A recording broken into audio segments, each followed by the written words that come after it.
100 Thieves almost eliminated G2 from playoffs, which would have been a massive shock. In fact, 100 Thieves were up 11-6 before they ended up losing the map. Now, there was a glitch that I'm going to go into that could have been partly the cause of that, but also 100 Thieves just kind of fell apart near the end. G2 showed why they're the best team in Americas, at least on paper. But this brings a lot of question. After all, 100 Thieves is not supposed to be a good team. So how in the world are they beating G2? Is G2 washed? Are G2 showing cracks? Or are 100 Thieves just that good? I'm going to take a look at that for you right here today. But first, 100 Thieves lost. Their logo has red in it, so if that subscribe button down there is still red, you are legally obligated to hit it, make it go gray, and let's get into it right here.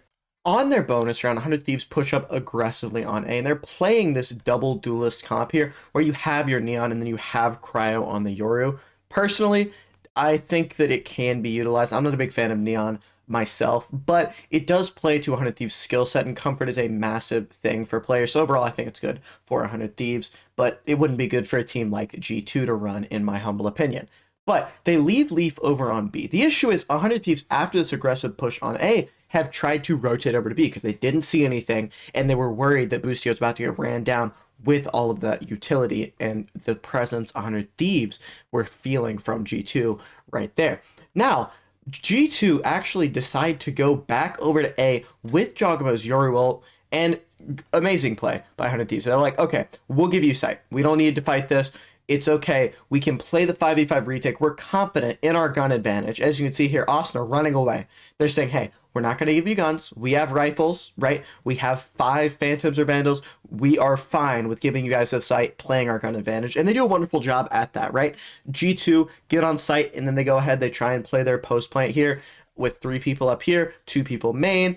They're worried a bit about the flank from 100 Thieves, just not a flank coming in. To be quite honest with you, it doesn't end up hurting G2 or anything. And yeah, then 100 Thieves just have good fights, good trades, kind of just gun diff them, to be quite honest with you. And boom, 100 Thieves able to win the bonus round pretty clean. Now, 100 Thieves are down 4-1, and they call a timeout. They put Cryo on an op here and tell him to scale up B-Long with Boostio as soon as they realize that G2 are doing an A split. He's going to end up teleporting back. But from the side of G2, you're going to have Valen and Trent both in A main. They go ahead and use a drone to re-clear the space here, so the Xander kind of position right here doesn't end up doing anything for them.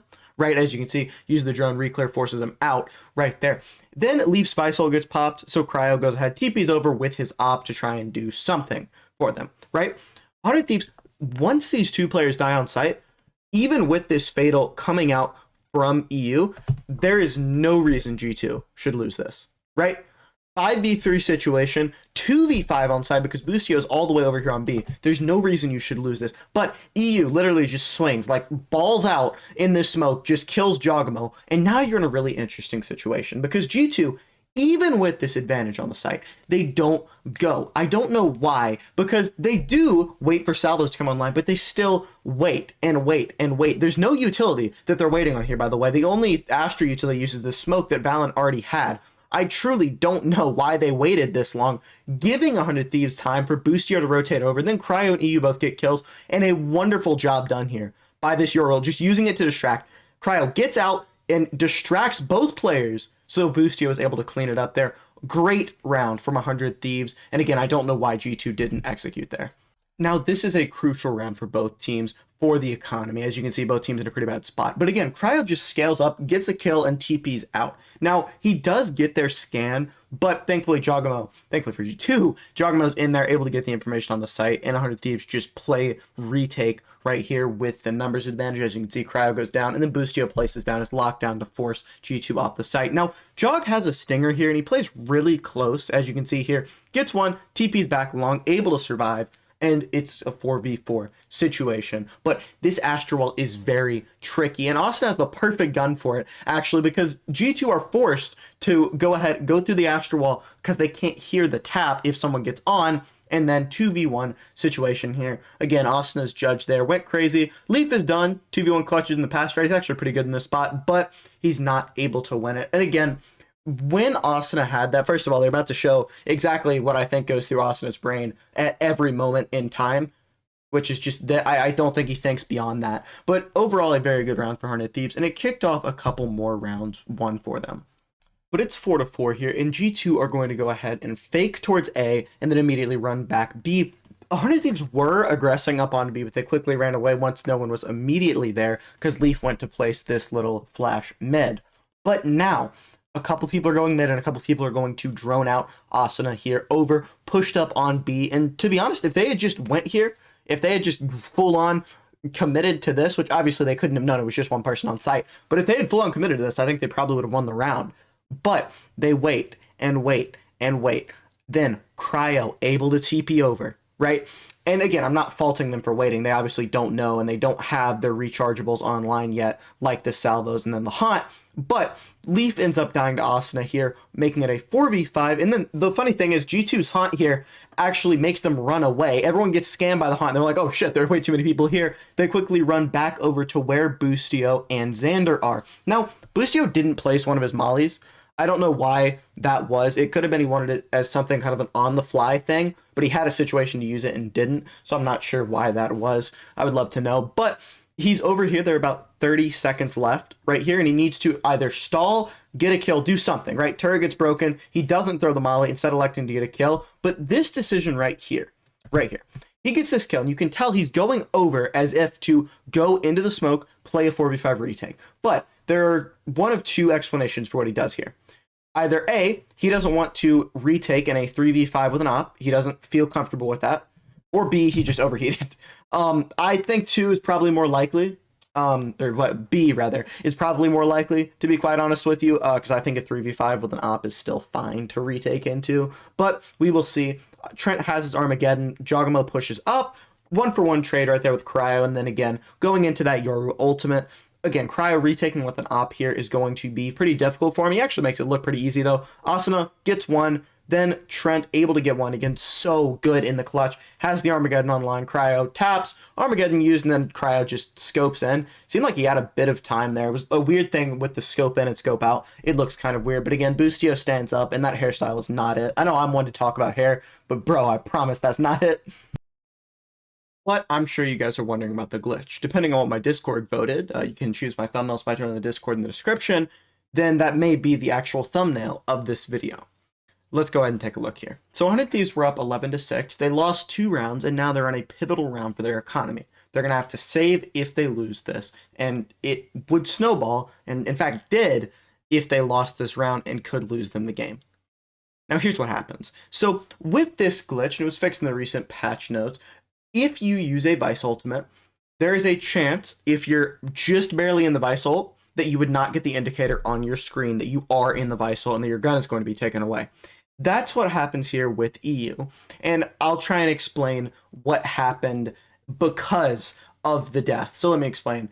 But first, get to there, blah, blah, blah, blah, blah. Fatal gets used, bomb goes down, and we'll see a round right here where the Vice Ult gets used. So it's a 4v4 scenario. Right? EU is in this spot. Valen is not looking at him.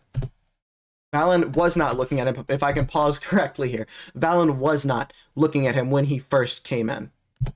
As you can see here, this is an easy kill for a pro, right? I think it's very reasonable for us to say EU would have gotten this kill. However, watch his face cam. Watch this area and slow the video down if you need to. That was a very clearly pronounced what. Let me explain why. So he did not get the indicator on his screen right here that he was in the Vice Ult, that he was going to be affected by it. As you can see, gets popped. He did not have anything on his screen that said, hey, you're going to get Vice Ulted. So he thinks this corner is completely safe to play in. If you look on the minimap, it shows that it's slightly safe to play in, right? Like it looks like, at least to me, and again, I'm not a guy with very good eyesight, I'm supposed to wear glasses, looks to me like he's not in it. But he just then, his gun gets taken away. Now, if he had known he was there are plenty of things he could have done. He could have whipped out the classic. I think it's reasonable he could have got 2 classic headshots right there. But with him dying, suddenly the entire round changes. Not only is it just numbers, but now Valen is right here. He's alive. What wins G2 the round is Valen's Astral that he utilizes right here. That wins him the round. Even though he dies after this, the Astral makes it to where Cryo is not able to get in here at all. Plus the numbers. I'm not going to speculate. I'm not going to say what would have happened. All I will say is that there is I said I wasn't going to speculate, I will. There is a very high likelihood that this changed the outcome of the round. Now, whether that be 2 people died, more people died on G2 and they still won the round, whatever, I'm not going to say, but I do think that it definitely changed the outcome of that round and is something that 100 Thieves fans are justifiably upset about. As you can see here, that was not a spectator glitch. EU literally talked about it later. I just wanted to give a really quick shout out to Cryo here. This guy was as cold as ice throughout the series. Ended up dropping 30 in just this map with this insane clutch that 100 Thieves don't even make it to overtime without. Again, they would not have even gotten close to beating G2 without him. Just big props to this guy. He's insane. Now, it got taken into a lot of overtime here. G2 did ultimately persevere, but I want to talk about the mistakes that 100 Thieves made here because there were, to be quite honest, a lot of mistakes made. They got a lot of advantages, just weren't able to capitalize on them. First advantage is obviously Asuna gets his first blood here on the Leaf, but he's going to give you the true Asuna experience, which is, wow, good play, Asuna, and then he just runs headfirst into the enemy. I truly would love to know what goes on in his head. Very talented player, and I know people have been saying this for years, if he would be able to not act like a crackhead, then he would be a very good player. Valen falls victim really to the whole 100 Thieves. One person jumps, and then the other person just swings and gets you as you try and kill the jumping person. Great job. 4v3 scenario, but I want to talk about this turret here, because either Busio is out of range, and I believe that's what it is, that because it should be able to see her. So Bustion's out of range for the turret, and then it's a double flank that no one really expects.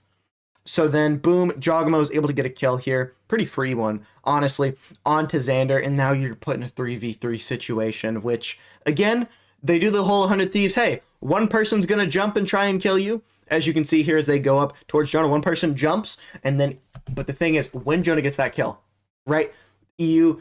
suddenly, trading him out doesn't give you a numbers advantage. It gives you a 2v2 scenario where Jog and Trent versus Cryo and EU. And again, Cryo is normally consistent. I do want to talk about how much this game comes down to timing.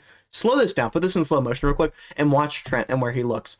If Cryo swings right here, then we're 15-15, right? And again, no fault at all. Not at all Cryo's fault. He doesn't have wall hacks, right? He doesn't know. But just how this game is a game of timing, because suddenly, boom, Cryo comes out not looking, or Trent wasn't looking, and then boom, the kill and the game goes to G2. 100 Thieves are now eliminated. Overall, a wonderful game, and 100 Thieves did come really close. Are G2, really bad? No, but they do have a couple problems that I could see a team exploiting. Now, I don't know if EG will, but I could definitely see a team like MIBR Sen being able to beat them. Sentinel's obviously already dead. Thank you guys so much for watching. Remember to subscribe, and I'll see you next time. Peace.